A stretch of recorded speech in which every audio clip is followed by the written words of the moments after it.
Welcome to episode 52 of Around the Board, recorded on November 10th, 2024. This is a show where four board game enthusiasts discuss board games and board game topics. Today's show, we start off with a segment you all know and love, the Great Game Debate, this time about Bohnanza, or to bean or not to bean. Then we'll debate games, specifically big versus small ones. After that, we'll take a little bit of a break, introduce you to a new sponsor, and we'll return with everybody's favorite segment, Play Shelf Trade. We'll end the show with a new game, Rosenburg or Rose and Bud.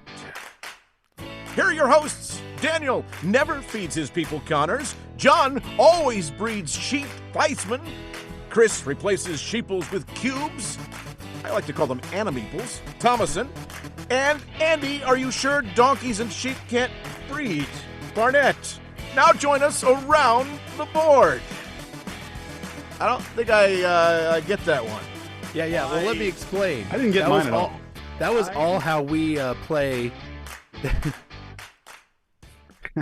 That's all how we play Uwe games. I don't feed my people because, I'm chaotic. Okay. John is all about thematicness, so he just wants to breed sheep because that's the most thematic thing you can do in an Uwe game. Chris, yours is obvious. You just want cubes, right? Yeah. I mean, absolutely. Okay. It's a waste of money. Removes the sheeps, get cubes. And Andy, that was him on the last turn of the game going, are you sure donkeys and sheeps can't breed? Because all I just need is one more animal. No, Andy, you cannot do that. Can't do it now. You couldn't do it an hour ago. You couldn't do it 2 hours ago. Then there's the inevitable. Yeah, there's the inevitable. Yeah, let's just check the rules for just a second. Let's just clarify to make sure we didn't miss anything. Because well done, Daniel. I was very thrown there. I was like, what? And then he started explaining. I was like, oh, yeah, absolutely. That all makes sense. By the way, on today's show, we're going to be talking a lot about Uwe Rosenberg, and we're going to pronounce it wrong every time. I'm going to say Uwe. Daniel's going to say Uwe. Somebody will say Uwe at some point, I'm sure. That's this guy right here. Okay, so we will get it wrong. I believe it's Uwe, but actually, I think it's Uwe. Like duvet? Is it Uwe? I think it is because Scott Morris from Lucky Duck Games at one point commented in one of our videos and tried to explain it to us. But I am a numbskull, and I didn't understand what he was writing. But I think it's Uwe. Uwe. But whatever. We don't mean any disrespect. Whatever it is, we will probably inevitably get it wrong, and we mean no disrespect to the genius that is Mr. Rosenberg. I mean, speak for yourself. Okay, well, I will. He's a genius, man. He's changed the landscape of board gaming completely. No. The disrespect part. Just jacking around. Okay. Chris loves to disrespect people. If this is your first time watching. I mean, let's be honest. Buckle in. Oh, guys, I'm feeling some relief. You know why? Oh, yeah? Yeah, I've been able able to tell us quickly. I've been able to catalog. No, yes, T-U-M. No, that's ROLAIDS. Spells relief. Yes. Hashtag not a sponsor. Yet. It could be. No, I bought an app to categorize my board games. It lets me scan the barcodes, and it tells me my collection, which I now know that I have a 324 board game collection, which is way too much. I'm very upset with myself. I feel overwhelmed, and I'm going to get rid of them. My goal for everybody out there, I want everybody that is a listener, a viewer of our program to hold me accountable. I need to get down to at least 200 games. That's my goal right now. And I think you should just give them away to your friends on this podcast if you are very close and people won't buy your games. I mean, he's already kind of done that. He has a little bit. Yes, I priced them significantly lower than BGG Marketplace. Even I'm in a mood to purge, baby. So Andy, that the organization system, that's kind of cool that you can like scan the barcode, but like you can also just do that in board game stats, right? You can just enter it in. I don't think you can scan the barcode. Well, no, but you can just enter in your game and then you're No, good. This is so much faster though. It was only $30 to get. Well, Wait, what? You spent $30 on something board game stats can just do for you? I did. Like, a lot of apps are like 2.99. Are you saying you paid 29.99? So here's where they get you, right? Okay. They got you good. The name of the app. This is how much they got me. I'm even going to give them a free plug-in. It's called iCollect. Maybe they'll reach out and refund my money to me. They took $30 from you, and then you're giving them free pub. Fantastic. Yes. Well, what they do is they don't tell you that it costs money, and you can use it, and you can start scanning the games, and it feels so good. It even has that little like shopping, like if you were like at a shopping mall or a grocery checkout where There's a restroom. Bing, no, it has bing, that sound, that ding when you Oh, scan the that's what you barcode. mean.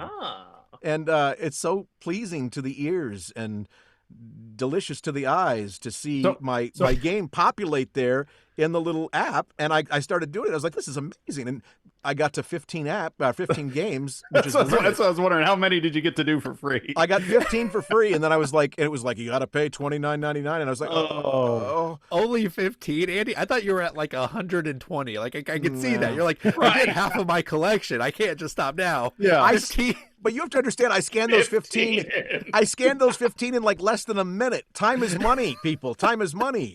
So I was like, if I can do this, I can scan my whole collection pretty fast. But, Andy, was it quicker than just walking around and pointing at each one and counting out loud and see what number you got? Okay. Curious. It wasn't just to count them; it was also to catalog them and the catalog information like player count and things like this. It is a first. So world does problem. all that come up automatically when you scan it, or do you enter that in after you scan it? No. It all came up automatically. Yeah. Really? Okay. So that is something else then. It has something to it. It also gives you a random. I say random because I don't know if it was very accurate. Evaluation of your valuation of your collection's worth. Okay. Do you want to share what yours is? Yeah. I don't know. Is my address common knowledge? I don't want somebody to break in here and steal my board games. Let's just put it this way. It's a lot more than I thought. It's a lot more than I thought. Gotcha. That's so. Well, but when you buy your games all on deep discount, I mean, because remember, don't you only buy games on the bargain shelf anyways? No, you're like, not that's a $5 game. That has to be good. I did have that problem for a while, but I've gotten a lot better. Anyway, that's what's going on with me. I feel some sense of relief, though, as I'm slowly reducing my collection. Well, good. I'm glad the $30 bought you peace of mind. But you know what will bring me peace of mind? Wait, before you go on, let me just tell Andy. John told me something. Let me just tell Andy that for that $30, you could have bought a really good game. I know. I don't want any games. I spent $30 to get rid of games. Well, you know what? I like games, and I think the people here like games. So let's give the people what they want. That might be our best transition ever. It's a nice segue. It was. Excellent job, Daniel. It's about time Andy hit the play button. Time for me to talk. Around the Board is all about debating different topics within tabletop gaming in 4 unique segments, each hosted by one of us. A behind-the-scenes judge will award points to whomever doesn't go over time, and maybe to those who assert the topics well. Assert? Sure. Randy, I don't know if you write this right. Anyway, at the end of the show, the contestant with the most points will be awarded 2 minutes that you won't get back. Now it's time to play said game. Round 1. Fight!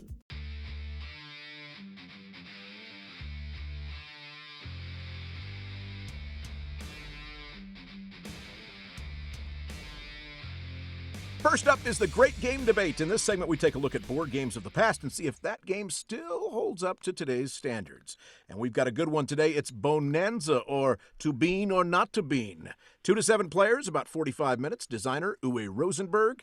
Here is a quick how to play. Bohnanza is a card game where you're harvesting beans in a bean field. You have to play cards into your field, and you want to collect as many of one type as you possibly can. You can only ever have 2 fields, and never can you mix beans. So the order in which you play things are very important. So on your turn, you must play 1 or 2 cards from your hand, never rearranging your cards, and you can never pull from any other part of the cards except for the first and second. So I'm going to play my wax bean in the wax field, and I can play up to 2 cards. So I'm going to play another one. If my stink bean was next, I would not be able to play my stink bean or my wax bean because the stink bean is blocking the wax bean. So we only got to play 1 card, and then we're going to flip 2 cards. These 2 cards must be played. They can either be played in your bean field, which, hey, I'll go ahead and do that, or they have to be given to another player. You can either make a trade, so somebody can give me maybe a chili bean or a wax bean, but any trade they make has to immediately go into play. Also, this cocoa bean that I drew has to go and play as well. So maybe I trade with this player, and this player I give him a coffee bean, and he gives me a chili bean or a wax bean, or maybe he doesn't give me anything. That's also part of this. Sometimes you're just like, I need to get rid of this. Well, if we take a look at my hand, the other thing I can do on my turn is trade some of these cards. Now, when I trade, I can actually take them out of any order. So knowing that I have a chili field and a wax bean field, I want to get rid of these 2 stink beans. So I'm going to ask anybody if they want to make a trade for 2 stink beans. And maybe they say they will, and they'll give me a wax bean or a chili bean. But maybe they'll give me nothing, but that's okay, because I have to get rid of these 2 beans. So I'm going to go ahead and give these 2 stink beans to this player right here. At the end of my turn, I draw 3 cards. They go back in the back of my hand, and the game progresses to the next player. I can harvest this. When I harvest them, I will take 2 cards, I will turn them into coins, and the rest of them I will discard. Now I have room to plant these stink beans. When you get through this the 3rd time, the game is over, and whoever has the most coins will win Bohnanza. All right. Well, thanks for that teach, Daniel. That gives us a little more information.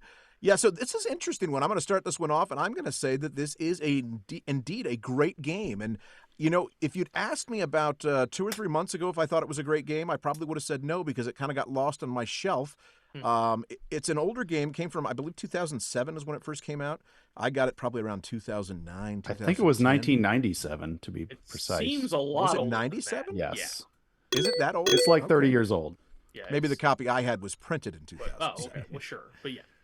Well, anyway, the point is it's an older game. It's one of Uwe's originals, and I really liked it. I couldn't believe it got lost on my shelf for as long as it did. Now, what I like so much about it is that it is a negotiation game, and it is a lot of fun. It has to have the right crowd, but if you can get the right crowd in there and you can kind of take turns like manipulating things and picking on people to see whether they've got the most beans or not, there's a lot of room for negotiation, a lot of room for talk in this game, and that's something that I enjoy from time to time, especially when it's just I could see where it drives some people nuts, because one of the things that's a down to the game is you've got to keep your cards in a certain order, and I've heard people complain about that, especially if you're kind of OCD, like me. But I've gotten over that, and I just you just deal with that. But I really enjoyed this, and it's provided some good trash talking around the table lately for me. So it's come back into the forefront. I give it an A+. That is Bohnanza. What do you think, John? Well, it's not my turn Daniel. You really don't know about this around the board thing, do you? Well, I just wanted to go straight to John because I was going to give him a chance to redeem himself. That's all right. Daniel. I'll wait for my We'll go around the board. Nah. He's going to wait to redeem himself. All right, Daniel. So Bohnanza is one of those games that introduced me to the hobby. I played it with the same people who ruined Race for the Galaxy for me, too. So my first experience with this game was not great about 15 years ago. I didn't understand the flow of the game, where how you wanted to build up your fields, and like how you wanted to emphasize or why you wanted to build something up. Like you look at your hand, you're like, I have like 5 wax beans, but they're in weird orders. So like I don't want to go wax beans, because how do I get them played? Because I have to play them in order. Well, it never really clicked into me until we started playing this again, that you are supposed to just shed those cards. You're supposed to get rid of those cards so I can play all the wax beans that I want for all of the upcoming turns. But that also leads to big issues with this game, which for me does take it down quite a bit. And that is people who don't know how to play the game. This game really suffers for people who make lopsided trades that make no sense. And I find myself half the time going, why in the world did you just give them a green bean? They didn't need the green bean. You could have gave it to anybody else, but you gave it to that person, and you didn't even ask for anything. So yeah, is that a person problem? It is, but I have a frustration with games that one person who doesn't play it correctly can kind of just skew the whole game in one direction, and that happened to be what this is. So like, I don't know, it's a pretty meh game to me. I honestly don't see why it lasted the time limit it did, but whatever, it's fine. It's good enough, I guess. See, that sounds like a Daniel problem to me. And here's what the deal is. If you think somebody's ruining the game, you need to speak up and get in on that. You need to tell them, hey, don't do that. You're going to ruin the game. Right, well, kick them out. Break their legs. That sounds fun. Just seriously, take control, baby. Alpha game this thing. No, you can't do that all the time. That comes off as really crass, and you got to be a little kind. Again, I said this about Skyrise that we reviewed a couple. If it was you, bozos, I would definitely say, John, stop giving Chris stuff. That's ridiculous. But when you're playing a bunch of people at second game Friday night at our church, we're like, I can't just yell at these people. I got to be kind and go, oh, that's fine. I wish you would have given it to somebody else, but no big deal. Don't worry about it. No, so you got to find it. This guy right here is now correct because that is a you problem. You are playing with other people and not just these bozos. So that is indeed a you problem. Well, and the thing is, if you're the one that explained the game, Daniel, you'd be appropriate to tell them all of this ahead of time. That, like, look, this is a game where we have to be careful who's in the lead, and I might speak up and say, don't trade with them, don't give them that because it's going to help them. I mean, sure, I guess. But anyways, any game that has that aspect where one person can just go, whatever, I'm going to do what I want, and it ruins the game for everybody else, there's really nothing coming back from that. So, well, I mean that's any social deduction type game, right? Like Secret Hitler. Well, I mean, sure, but there's Secret at least Hitler enough entertainment with Secret Hitler that they were laughing about it. We're going, that was so crazy that happened. See, I had fun laughing about Bohnanza. That's why I think it was brought back to the forefront, because I played it just a couple of months ago, and we had such a fun time laughing. And you know what makes me laugh is John. So, John, let's hear your opinion of this game. Well, I don't know if anybody's going to be laughing at my opinion, because I kind of am taking a different take at this. I'm kind of doing the Chris and Andy have both had a game where they've kind of played in protest, and that's kind of like me in this episode, because usually I try to make in our meetings, I try to make my will, part of the show. And this time I just kind of said, you know what, these people really want to do this on this episode. Fine. I'm not a Uwe Rosenberg fan, and I actually feel like I'm betraying a trust here, because I have gotten, I don't know how many subscribers by promising them that we are making YouTube board game channels fun again. And we're going to feature Bohnanza as a great game debate. And I just think that's betraying that trust. So you out there, if you subscribe because I told you that, I'm sorry. Try us again on another episode. And then Bohnanza's fine. That's about it. Chris, what you got, buddy? That's it? That's it? That's all you got? Bohnanza's fine. It's not a great game. It's not a game worth debating. It's not a game worth arguing about. It's a game about beans that you hand out. And they came out with another one about flowers. Whatever. Who cares? I have these beans. I don't have these I'm going to guess it's an okay game. It's lost badly, didn't you? You lost badly when you played. No, I've won and lost. It's a fine game. It's not a bad game. It's not a great game. But it's just not even worth talking about. It's a great time. What makes it a great game is if it's a great time, right? That's a great point. That's so then Challengers is a great game. That's out of bounds. Gotcha. Out of bounds. All right, I'm just gonna take over here. Okay, so it's time for story time with Chris Bebe. So I played this game early on when it first came out in the late 90s. When Daniel said that, I was like, I remember playing this one like I was in high school. So yeah. I think it was like late 90s that this initially came out. So I played it then, and at that point we were playing games like Catan and Carcassonne and Puerto Rico and stuff like that. And this game always was just kind of like, I never got it. I couldn't understand why people loved it so much. I was like, what am I missing about this game? And I had not played it until like a week ago. Since the 90s until like a week ago or 2 weeks ago when we were over at Andy's place.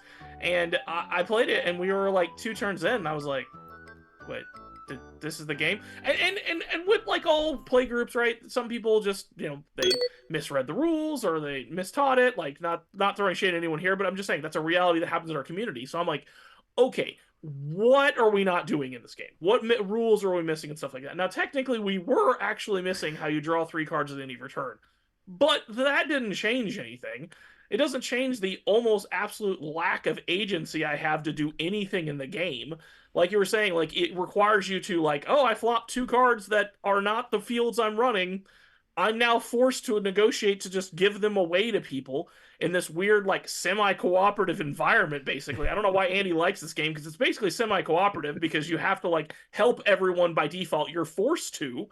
And I don't know. Like, I just don't get it. And I know my time's over. I know it's over, but here's actually the thing I want to talk about in this game. This game frustrates me. It did back then. It did now. For all the same reasons that party games frustrate me, okay? Is because I feel like those games prove to the people outside of our community that we're a bunch of children. That the games we play are kid games. So any game that has this level of like intensity and thought provocation, like I hate playing these games because I feel like someone's going to walk through the door, or I'm going to have a conversation with someone that knows this game, that's played it with their uncle that was forced to, and they're like, yeah, that game's stupid. It's just like Monopoly or Scrabble or Candyland or all these mass market games that have no agency or not interesting. Games at this level, like this level this lightness, I feel like just proves that point. And so like everything in my being just wants to run away from games like this for that reason. I know that's super crazy, but I'm just telling you how I feel. And this game Chris, personifies that. You have lots of agency in this game. You have like tons of agency. Are you kidding me? You can manipulate it however you want. The problem is you have manners. To have the cards the exact direction. You have manners. That's a problem. This is a game where you have to set manners aside. You set them aside at the beginning. You tell everyone that there are no manners, and you go at it. It's a bloodbath, baby. It's a bean bloodbath. Right. I want to say I love like what everyone hates about Monopoly and stuff, right? Like that's again the people outside of our hobby think that it's a game of just like murdering each other and being mean to each other. No, it's different. It's different. Anyways, John, what you got? I love how Chris was saying everything in my bean, like it's a bean game. There it is. Well done. Well, Chris, I really enjoyed your summary of it as a party game when we talked about it the other day. So, like, and you're right, it is kind of that environment.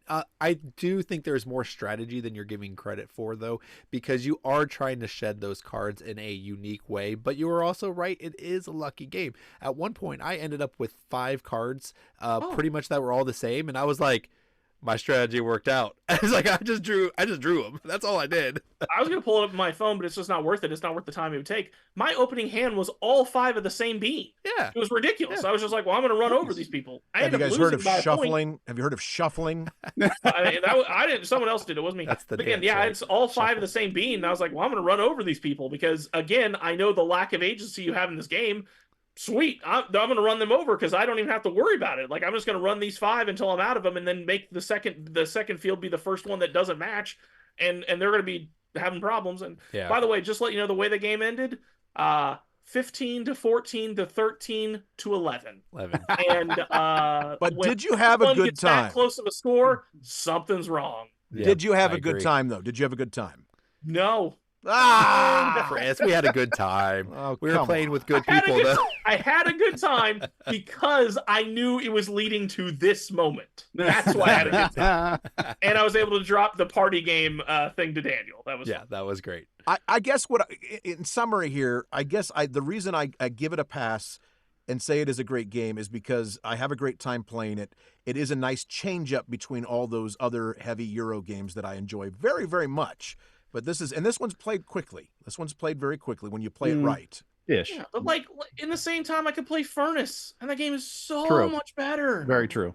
There you go. Don't play Bonanza. Play Furnace. Not as much interaction. Sweet. What I don't like people. I don't know if you know this, or viewers. I don't like people. What do you think out there? Have you played Bohnanza? Let us know in the comments below, and don't forget to like and subscribe. We'd love to know your thoughts on this game and Uwe's one of Uwe's originals. I don't know. Actually, I don't know. I say it's an original. I don't know if it's original. It's an early Uwe. It's early for sure. Are you saying he copied it? Are you saying he stole this game? Is that what you're saying? Yeah, maybe it's not an original. That's wow. Right. A lot of bean themed games. That was pretty bold, Andy. A lot of bean themed games. We trashed his game, but you just trashed his dignity. Yeah. We have one viewer in particular that's really going to harp on that now. Yes. Round 2. Fight!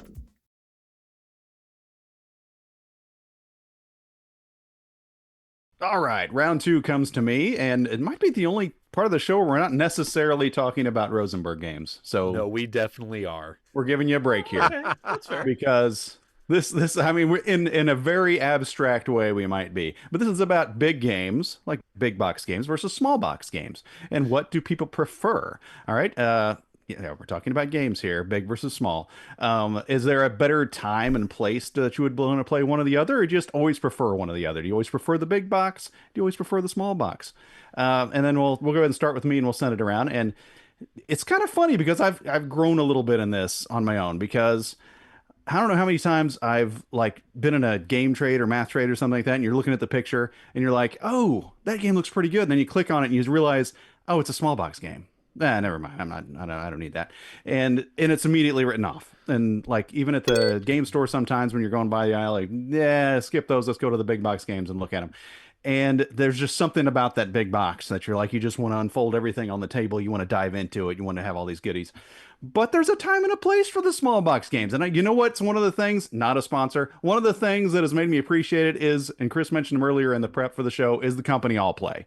And this is not a big pitch for them. They're a great local company, and they don't need me to talk about them. But they make some great small box games, and they've got a Kickstarter going on right now where I fulfilled a small box game on there, Vegas Strip, I think it was, because it looks really cool, and it plays up to 6 people, and it's going to have cool, neat components in a small box, so you can get the deluxe stuff for like $20, and have a really deluxe looking cool game on the board. And so I've kind of grown. I was always the big box only guy, and now I've kind of getting a little bit more accepting of some small box. I'm still not a big small box aficionado. I would still rather have that big box and rather have that big game, especially if sometimes the medium to small size boxes do cost as much as a big game. And sometimes, as a game we've mentioned before, we won't go into it again, that should be in a small box. Sometimes you get the big box game and the big box price, and then you open up and you're like, this fits in the corner of the box. Why am I paying for this? And so there's things like that too. So it's not just the box, what's in the box. So that's me. I'm big box prejudiced, but I'm growing. Okay. I'm growing. So that's the condition of me right now and in my inner struggle. And we'll see what these guys think. John, before we get into, I do have to defend what you said at the very beginning, which you said this has nothing to do with Uwe. I need to explain how this has to do with Uwe. Oh, I know it does. Uwe Rosenberg started with Bohnanza in these small games, card games, and then all of a sudden he was like abducted by aliens and body swapped, because then he started doing Caverna and Le Havre and these giant games. And I personally, I'll get into details later, but I like those giant games over the small games. I want Uwe to stay with those, and then he kind of went away with them. And I want to go back to Caverna, please. Okay, so we've already heard from Daniel. Wait a minute. Chris, how about you, buddy? Yeah, I'm going to get back to you, Daniel, because that's ridiculous. You've already said you don't like Feast for Odin, which is ridiculous because that is Caverna on steroids. Well, there is too big, but we'll get into that. Chris, let's hear from you. Please save us. Oh, well, you're in real trouble then. And so, okay, so when for me, I've always enjoyed the big production, big game, right? Like I am the one that is willing to sit down to play 8 hours of 18xx and things of that nature, right? So the big box with all the components and all the stuff, playing TI, all those kind of stuff, that super speaks to me. I love that. It's also really hard to get that to the table on a regular basis, right? So because of it, I've tried to reevaluate the way I view things, and now I've come to, I want the normal box. I don't want the big box. I don't want the small box. I want the normal box that fits in my game bag. So yeah, I'm only bringing 5 games to game night, right? But we're going to get them all played in the first place? No, because Daniel's there, and I got to be forced to play his games anyway. So, yeah, 2022. Come on. No, it's forever. It's forever. But the joke stays. But yeah, so like small box games, they can be good. Like again, maybe that was part of my prejudice with the whole, because we talked about Love Letter and stuff, and I was just like, I don't understand. This game fits in a sock. Like, how is this a game? Like, how is this such a big deal, right? So I prefer the normal size boxes, but there are some exceptions. Like we're talking about games that are in boxes that shouldn't be.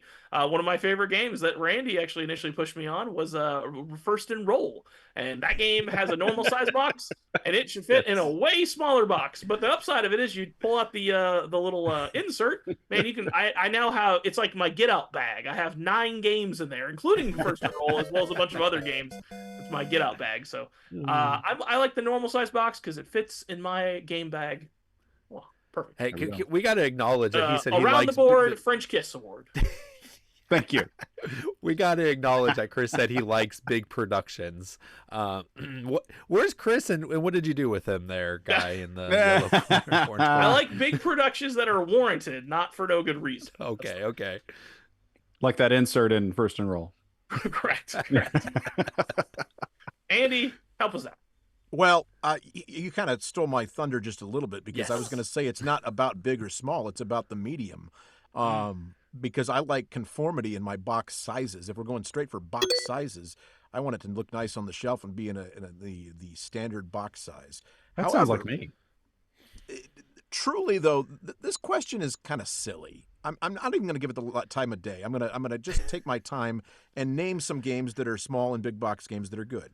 So that's what I'm going to do with my time. What do you I think like of that? Your time. Yeah, Do what you want. do whatever the heck I want. So one of the small box games that I love that gets no love, I don't feel like, is called Age of Civilization, and it is in a very small box. It's a fun Civ game that is really good. Another one is Tiny Epic Dinosaurs, and I'm not a fan of all the Tiny Epics, but Tiny Epic Dinosaurs, French Kiss Award right there.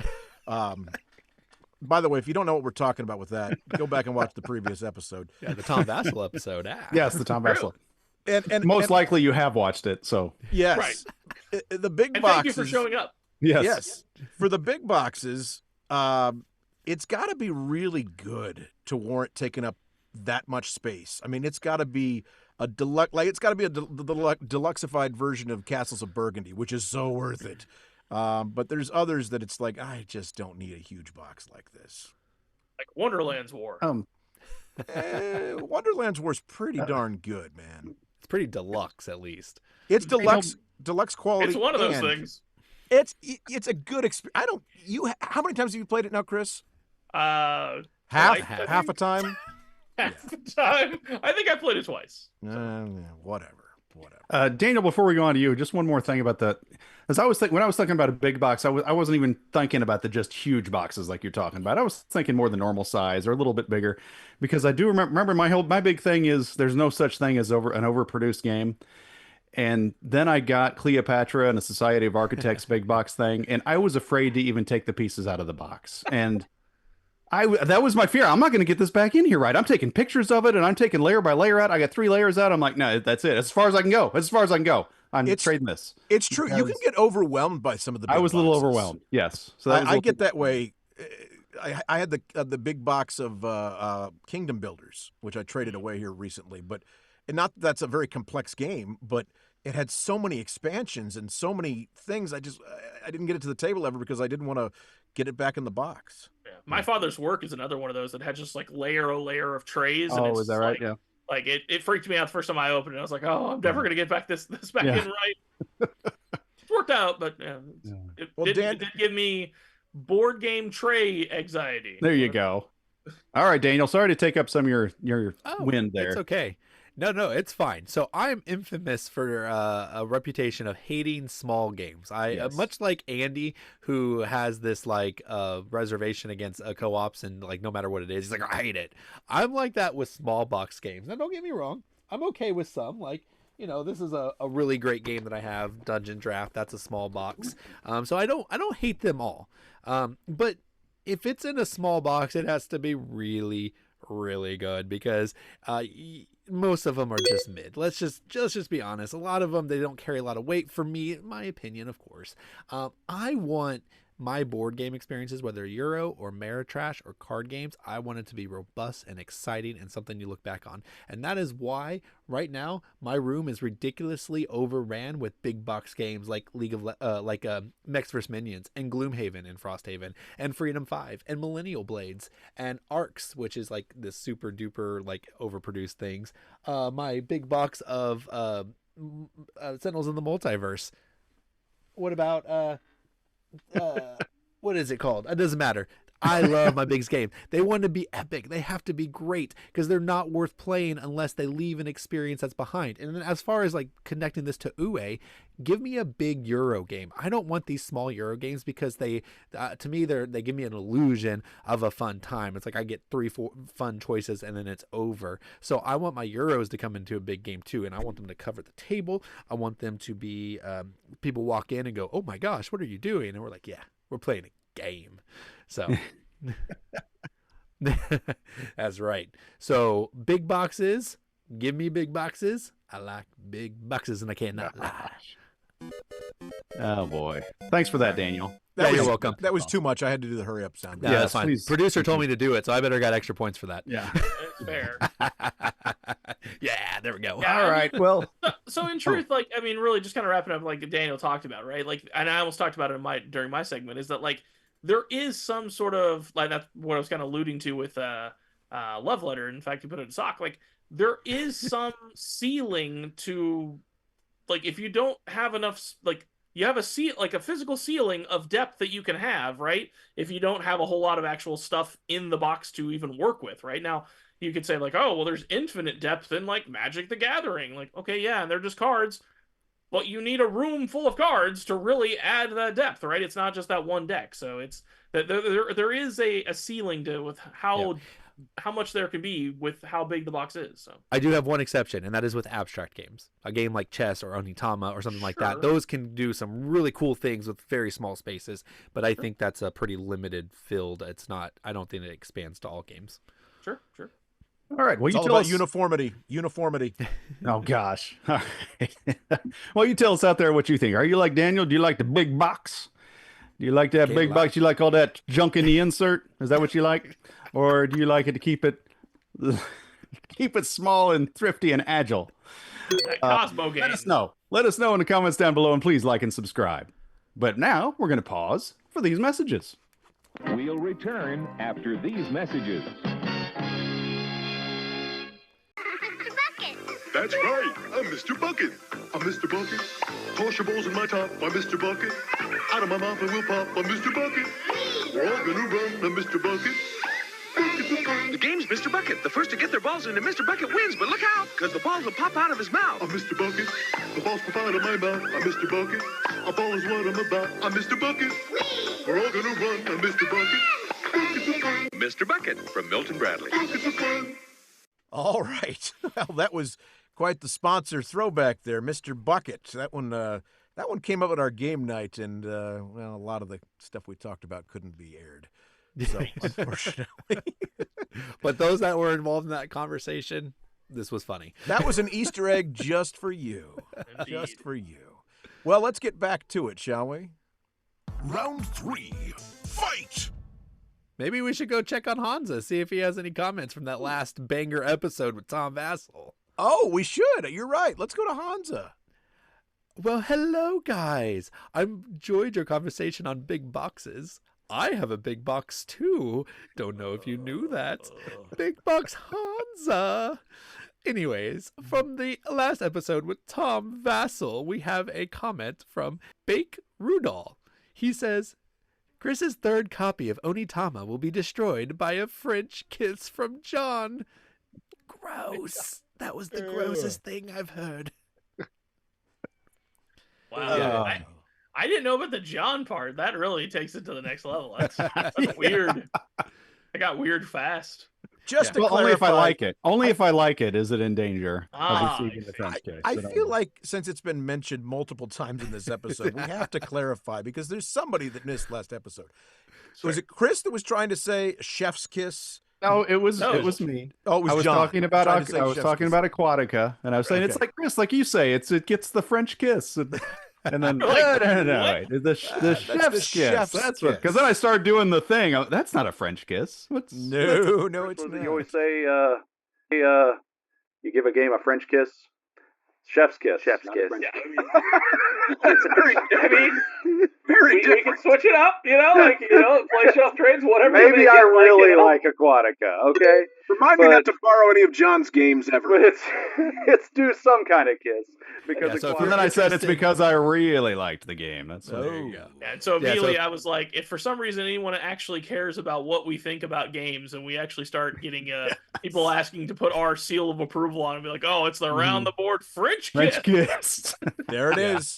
But if you didn't watch it, that was our Tom Vassell episode, and Yes. the original happened during the play shelf trade of that episode. So watch it.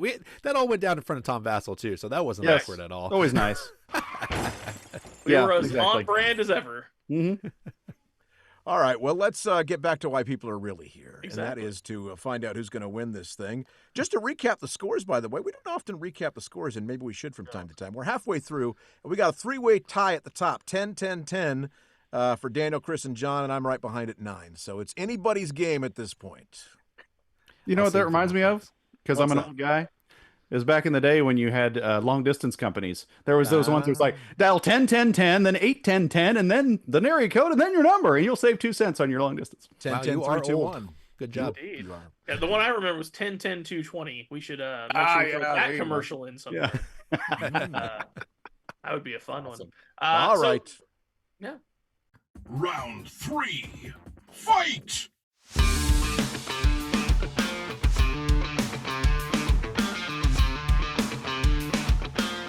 All right. Well, again, like Daniel said, that's origination of the French Kiss came from Play Shelf Trade last week. So let's see what happens this time. So we come up with a new ongoing joke. So today, again, we're doing Uwe. Should I get it right? I don't know. Sure. Well, whatever. My man EWE. Whatever. UWE. It's UWE. Oh, it's UWE? Okay, whatever. Yes. I don't even know. Whatever.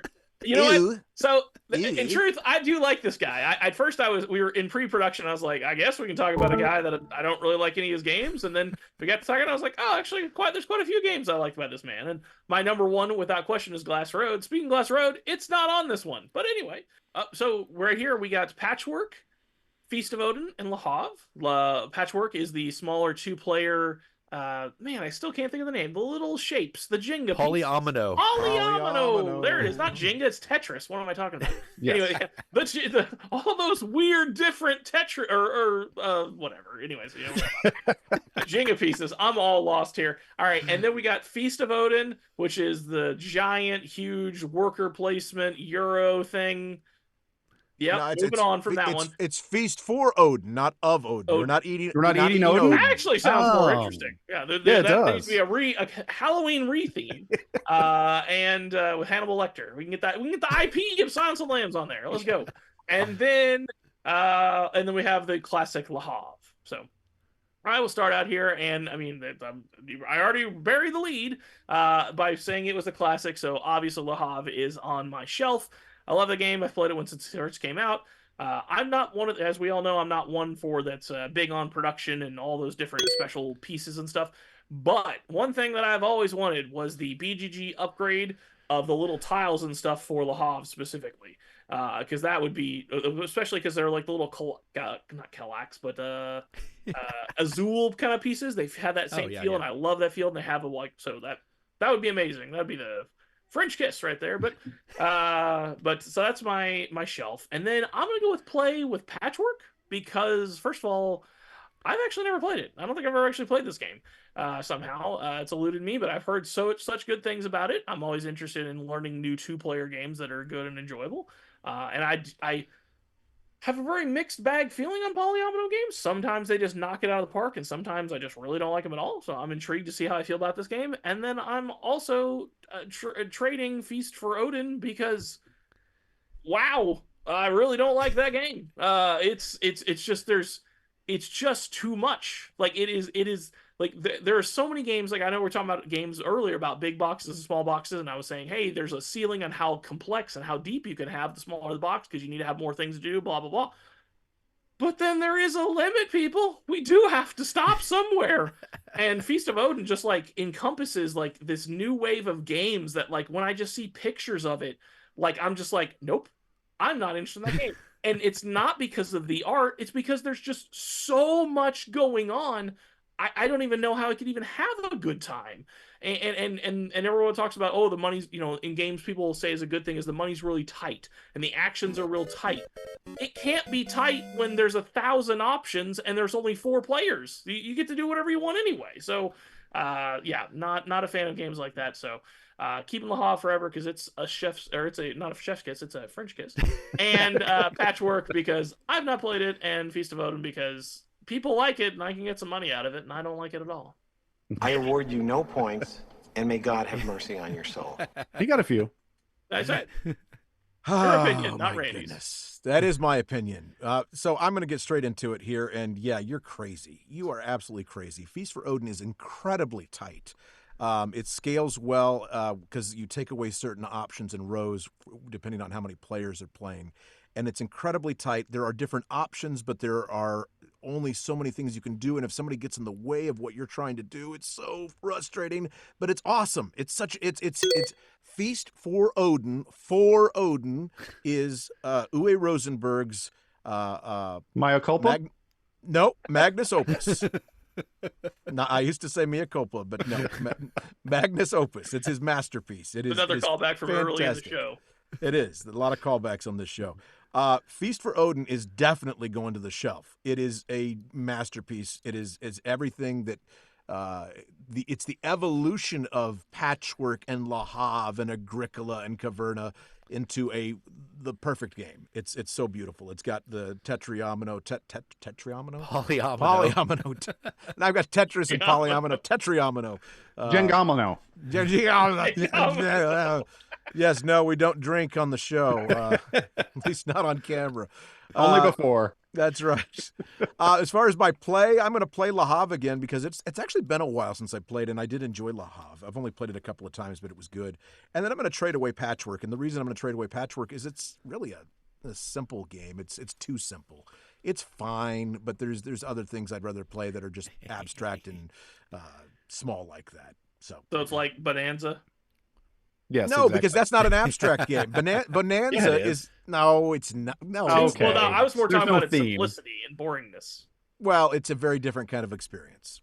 I just want to point out that I corrected your guys' grammar twice now. Good job. Just, excellent recognition for that. Polyominoes. And because of that, that's going to be my shelf, baby, because I know how to say the word, and I do like polyomino games. Actually, I do like Patchwork. It was good. It did end up leaving my shelf because it is a 2-player.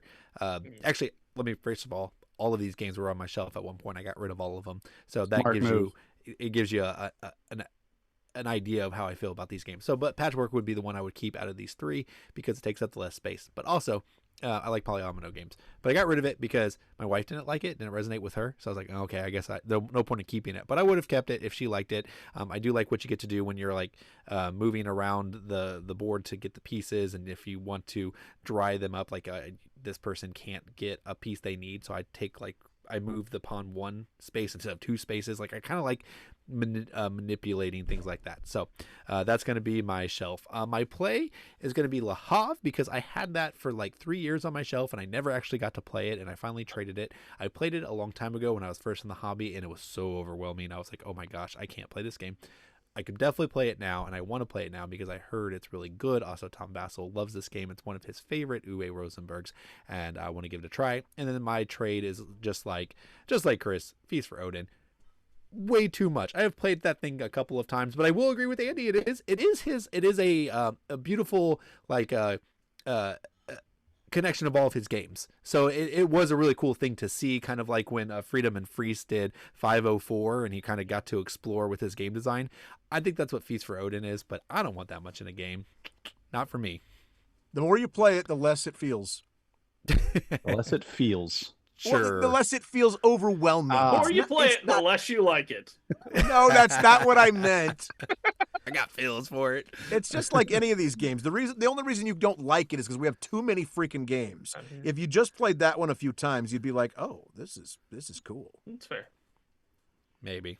John, what you doing, man? Well, here's the deal. I'm, as the protest vote on this show, not crazy about any of these games. Haven't played any of these games, and I could have between the time we planned the show and did the show, but I thought that would compromise my integrity as the protest vote, so I refused to play any of them.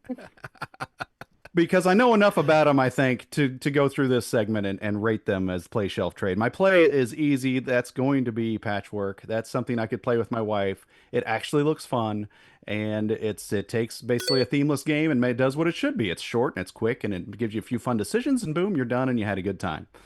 My trade is Le Havre, which nobody ever spells right, and it's spelled incorrectly on our teleprompter.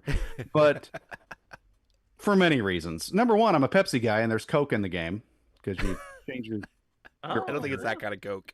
Or that kind of Coke. What kind of Coke is it? What Coke do you use for energy? That makes no sense. I don't know. What is it? Cocaine? Is that what they're? I don't know. Maybe. That gives you energy. That's right. Anyway, but at least it's attempting to be thematic. It's making a small attempt to be thematic, but it is ugly and looks boring, and so that's my trade. And then there's Feast. zero theme. You can say you're eating Odin. You can say you're making food for Odin. You can say you're fighting Odin for all it matters, because it doesn't matter. You're not doing any of those things. And it's long. And you can just tell by looking at the board, yeah, there ain't no theme in this, dude. It's just squares and things, places to put squares and places to fill up and places to do things. And, which might make you some good decisions, okay? Maybe you really like that. Maybe that can get you into a 4-hour game where 2 hours in you think you're probably not going to win. Because there's another thing. If you've never played it and you're playing someone like Andy, who is probably not going to tell you all the rules exactly right anyway, but he's played it multiple times, he knows what to do, okay? There's 800 million things you can do. Andy knows what's best. Or at least better than you, because you haven't played it. So basically, you have to get this game, play it with the same 4 people and the same experience level for like a year, and then you'd probably all have it down pretty well, and you'd have this themeless mess mastered. So Le Havre's my trade. Feast is traded like yesterday's Judas. It's gone. It's out of here. It's even worse. So that's my 3. I play. How is it themeless? And I trade like yesterday's Judas. John, how is it themeless? How is it not? You go on raids. You don't go on raids. Yes, you do. You get little chips. That's what you do. You go on raids. You go hunting. You go whaling. It's all the things that a good Viking would do. And all those things get you chips that look like the other chips with a different picture. Here's the other thing. It's another one of those stupid games where you have to feed your people. Feed yourselves, for the love of God. You're a Viking. You can't feed yourself. Come on. How long are we going to baby these people? This is why we can't have people like you as leaders. We can't have people like you as leaders. You just starve them all. Well, hey, I can be a knucklehead at times. So, there we go. Leave me with that. So I'm gonna be honest, John. Like, actually, you've sold me on Feast for Odin, but that sales speech works for every game of me. Of play with the same people and play it 1,000 times. So I'm actually back on board just because there you go. I want to do that with everything. There you go. What about you guys? Did John sell you on the idea for every game like me? Just play with the same people 1,000,000 times, because that'll work. That gets it every time for me, unless it's actually Feast for Odin. But let us know what your play shelf trade would be in the comments, and make sure you like, share, and subscribe. Round 4, fight!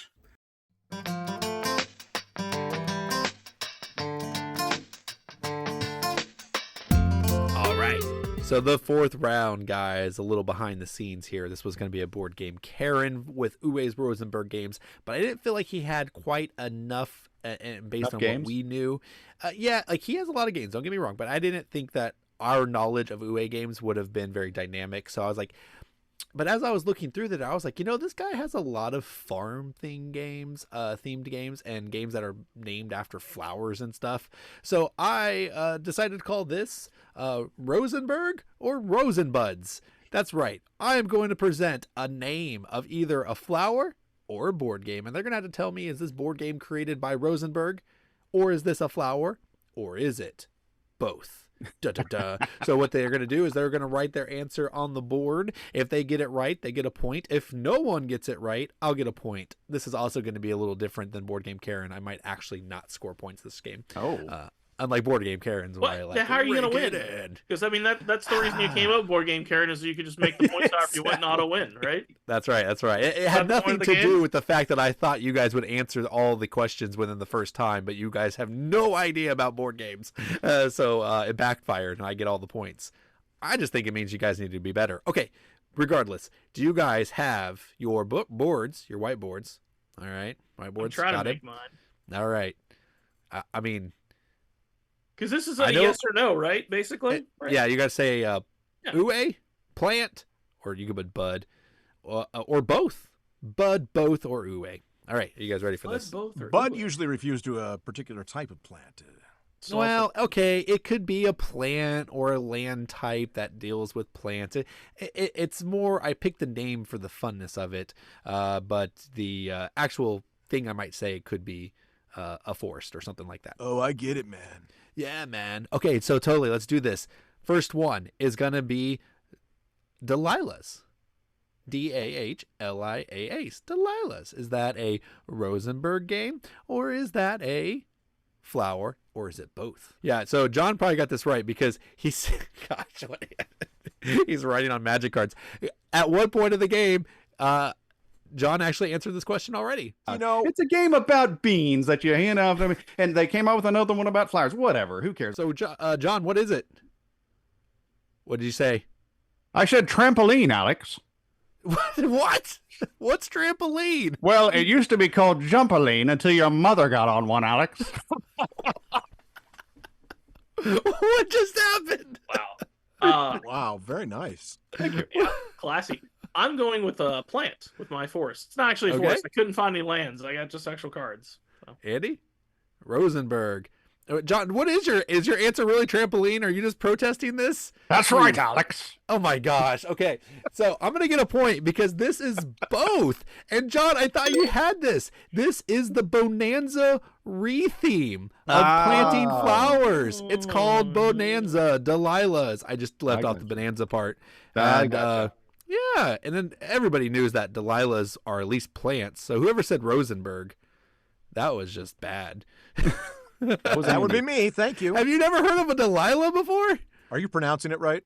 Probably not. Yes, Delilah. That's right. Okay. Right. Plant. All right. I You guys thought it ready was for a this next? woman that cut Samson's hair?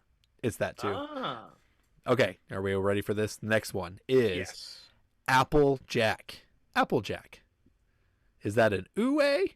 Is it a plant? Or is it both? I mean, we know it's a cereal. Oh, sorry. I probably spoiled it for John. It's true. John, what'd you write? Actually, I put Breakfast Uwe. Uwe, okay. What you got? Breakfast cereal. Wow, you guys are just sucking today. Okay, Chris, please save them. What do you have? I was gonna go with plant. Plants. Okay, it's actually both. Man, I'm nailing it so far. So an applejack is an actual rose that it bushes about 7 or 8 feet tall, and it sprinkles with pink little flowers. And it bushes? Yeah, it bushes. It bushes out. Blooms. It's a bush plant. Blooms. Really? Okay. Yeah. I knew it was one of his games, or at least I'd seen that game. I But didn't then know it was a Applejack, well, it's Rosenberg game. both, and it's rated 6.8 as a geek rating, and it's 2,981 overall. And that is a game where you are harvesting fruit to make fruit juice. It actually there's like a board on the side where you pick the tiles that are different fruits, and you match up the fruits, and they give you a set collection, and then you can also match up the honey, and the honey give you points, and then you also spend the honey to make money too. So it's actually kind of one of his smaller. It's actually it's a decent sized box. It's a mid box, but I think it plays a little. Just came out easier like than 2 years ago, right? So, yeah, I think last year maybe even. Yeah, maybe. 2003. All right, the next one, guys. Number 3 is Tulip Fiber. Tulip Fiber, I think is how you say it. All right, let's hold up those. What do you guys got? John, what do you have? Flower. Okay, Chris. Uwe. A woman. Man. It's a man. Or maybe It's an Uwe. So you think that's an Uwe? Okay, Yep. Andy. Rosenburg. All right, Chris and Andy are actually going to get on the board with this one. This is it's essentially in German it means tulip mania. So it's essentially a Yahtzee clone. It's 5.0 geek rating and 26,000 overall. 26,638. But it's a Yahtzee clone. You just roll the dice and then you plant tulips on the numbers that you write, and sometimes you unlock some things, whatever. But So it's a roll and write. Yeah, well, it is a roll and write. It's a verb and verb, but it's specifically Yahtzee with just a little bit of a flair. I don't know that I understand the game because I don't want to take points away from myself. But you just said it was you plant tulips, so it's both again, isn't it? No, it's tulip mania. That it's one word, tulip fiber. There is no flower called that. Okay. So similar to in German been sprechen. That's right. 9. That's right. I tricked you. I figured it was a game just because it was in German. All right. Next one is I have 8, by the way. So Spring Meadow. Chris, we haven't started with you yet. What do you have? And say it out loud. I found one. I found a forest plant. A forest plant. All right. Cool. What about you, John? Uwe. An Uwe. All right. And Andy? Rosenburg is correct. So John gets his first point, I believe. This is a Uwe polyomino game, 7.8 geek rating at 2,121 overall. This is a tile lane game where you are, there's a grid of tiles. You're moving the tree to pick from what grid you're going to take, and then you have to plant it on your board there's little holes that show up, and you got to match those holes, and they give you like little single tiles that you can fill in the area, and then also the holes can like reveal, I don't know what it was like rocks or something like that, which give you points as well. So there you go. All right, number 5 is Winter Hazel. We get Chris, you were the first. What do you got? Another plant. A plant. He says a plant. Andy? A bud. Wise, sir. Yeah. What you got? Flower. You guys are all right. It is a plant. I love that Winter Hazel and Spring Meadow were close to each other. I thought maybe you guys, would think it's because he had a whole series of those games, 3 of them, I believe. I was hoping you guys would think that one of them was in there. But the Winter Hazel is like a fat, rosy bud of winter hazel perch along the branches. They are like beads on a string. So yeah, that's what okay. I can understand you going into the detail of what the games are, but I don't think we really need details of what the plants and flowers are. Okay, fine. Daniel is an amateur. What you might not know is that Daniel has suddenly become an amateur botanist. I am a horticulturalist. There you go. Okay, next one is ironwood. Hey, I did research on this. I got to share my research with all of you guys. I mean, that's fair. It would be a crime to let that knowledge go to waste. All right, Andy, what do you have? Oh, Rosenburg, maybe. Chris, what do you have? I have both. Both? I think you're the first one. I think you're the first one to said both. All right. Hi, Uwe. And Uwe. I think I've heard of this actually, you guys are all wrong. No, really? It's a plant. Oh. It is a plant. They're petite little flower buds that look like chocolate chips. Doggone it. Yeah, there you go. All right, 2 more, guys. 2 more. All right. Hengist. Hengist. Hengist. Is that an Uwe? Is it a plant of some sort? Or is it both? Remember, both is an option. Okay, Chris, what do you have? Says that. Back to plant. A plant. He says plant. John, what do you have? Uwe. Andy. Both. Oh, I'm not even getting any points because somebody's going to get it right. And it's John. It is an Uwe game. It's actually his worst rated game. It is it's a geek rating of 4.8 and 27,322 overall. And this game, I watched Tom Vassell do a review of this game, and it looks like the most awful game. And he even said that he interviewed Uwe during one of these, and he acted like he never wanted to talk about this game. He like completely avoided it, acted like it didn't exist. And all you do is if you have a hand of cards and you have on your action, you can move to like your goal is to get to the bottom of these treasure tiles. And if you have the card that matches like the symbol of what the next level is, you play it and you get to go to the next level. If you don't have the card, you don't get to do anything. Sounds pretty good. That's what the game is. And then at the end, there's 4 paths, but you don't know where the paths are going to end up. So you think you have a choice, but you don't, because you get to that last tile, it flips it over, and you're like, oh, look it. I'm going there. I wasn't expecting it, but I got the least amount of points, even though I was the first one there. Oh, my Look at God. that. There is no free will after all. That's right. That's right. All right, guys. Last one. So far, you guys have done okay. So let's see what you get for this last one. And that is Black Forest. Black Forest. All right. It's a Black Forest ham. That's right. Andy, thank you. Hey, there you go. All right, I was John, already thinking that. I've got both. Both. Okay, Chris. Both as well. Plant. Both is accurate, and so is ham, but that is not what this game is. So no points for Andy, but it is both. It's a I don't know. Hibiscus? Yeah, I think, but no, I don't think it is. It's a he. I don't know. I can't pronounce it. I'll put it up there. I don't know. It's called Black Forest Cake. I don't know. But anyways, the game is rated 7.7 on the geek rating and 4,056. And it has Chris, you actually might like this. It's a Glass Road spin-off.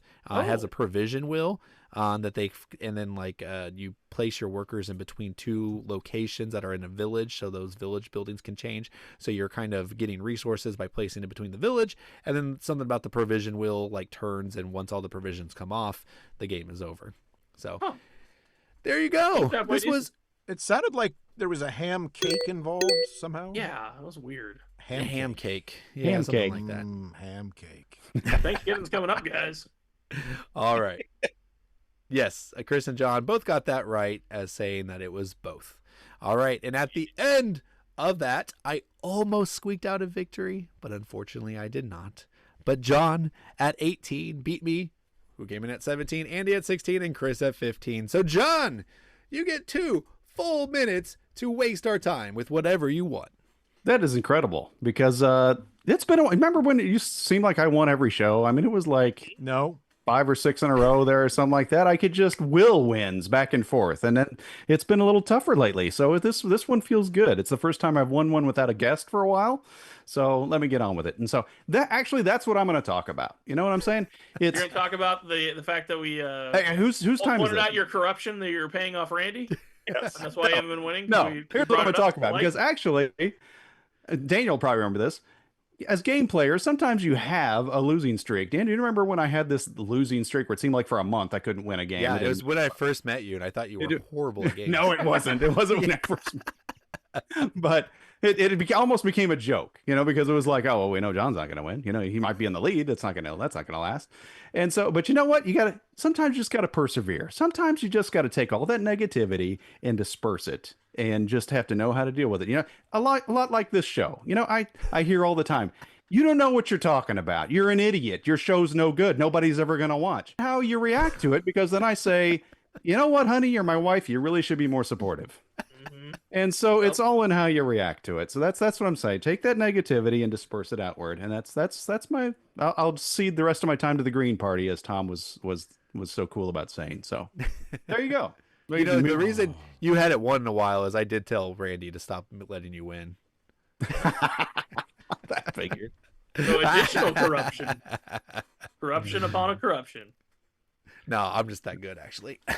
Yeah, whatever. I had quite the winning streak. All right, I think we have some stock tickers. Yes, movement. This just in. The board game stock ticker. The stocks are up and down. That's right. We're looking at the. What is it? This is from 8/16 to 24 through 8. This is from August 16th to the current date, and what we can tell you is that Dune Imperium Rising is up, baby. Uprising.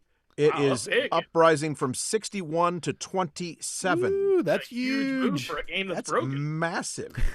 No, it's not. Uprising is the new edition. They probably corrected things. You got to play it again. That's right. Okay. Sky Team is up from 81 to 55, despite our former guest Tom Vassell not liking it. So that's right. And I'm pretty sure he called Andy a loser for liking it. He did. I think so. That's not true. I probably did. I did, though. Age of Innovation is up from 93 to 79, making its mark on the industry That's as well. the updated Terra Mystica, right? I yeah, really it want is. to get that. I've wanted to get that to the table. I just have not been able to. I really want to. Yes, all indeed. right. And then we got Relegation as well, don't we? Ooh, that's right. Well, I'm looking forward to the definition of relegation. We got some big moves here. We first of all, man, that sucks. I mean, maybe that's the reason I got it for such a good deal. Recently, I got a sealed copy of Innis for like $40, and it's off the top 100. So clearly, the guy that I bought it from is working the market. He knows where the pulse is. He knows where things are going. Got rid of that trash while he could, because he knew the moment it dropped from 100, worthless. No one wants to play that game anymore. This is the second time it's been relegated. That's what I was going to say. Innis was out us before. It kind of goes up and down, right? And so this guy's even better, right? It dropped off. He's like, nah, I know it's going to come back. And then it came back, and he got rid of it immediately. And then we got Decrypto. That's the one where you use like the weird like 80s 3D glasses thing. Yeah, right? red lens technology. Yeah, it's pretty cool. I've That's not a actually good played it, but it looks interesting. And That's then we a got good one. Tainted Grail, The Fall of Avalon. It's also out. That's a big game, but I've actually been intrigued by it, but just never got a chance of myself. And then the ones that made it, Clank Catacombs pops all the way up to 98. The old Clank, always good. Best Clank out there, if you ask me. Okay, I've not played Oh, this really? one. Okay. I mean, it'd be interesting. And then we get Revive 2022. No, Revive it came out in 2022. Oh, okay. I was going to say, I was like, that's Revive. strange. We actually played with our friend Rob Searing. That's a good game. A great game. It's on my Christmas list. I might get it for Christmas. Look at you. When you come out with that board game parody of Revival 2022. And then we got Wingspan Asia hitting 100. So we have that's an expansion. Top 100. That's an expansion. Well, it's a standalone as well. Is it a standalone? Yeah. Oh, okay. Gotcha. That's unfortunate. But hey, all the people out there, you guys love it. So I'm gonna grit my teeth and say it's great, guys. Have you played Wingspan Asia? I mean, I've not, but unless it's like a completely different game in every single way, I'm probably not interested. Ouch. All right. Well, Andy, this show has been on long enough, so take us out, my friend. I want to thank you to all our wonderful viewers and listeners out there. Remember to tap those like and subscribe buttons, and be sure to join our Facebook group Around the Board, and we will see you next time. Also, you can send us an email. We do have that old technology, mail@aroundtheboard.net, and we're on a few other social media platforms as well. So like Anchor. Check us out. And there's Daniel's dog seeing us out. My son and I recently got into Magic, so instead of throwing playing cards at the screen today, I'm just going to pull out a random card, and we're going to talk about it here. Bit my ear. Crop Entangler. Well, okay. We'll see you guys next time around the board. Thank you for finally saying it. I know, right? He's the corgi puppy. Not too bad.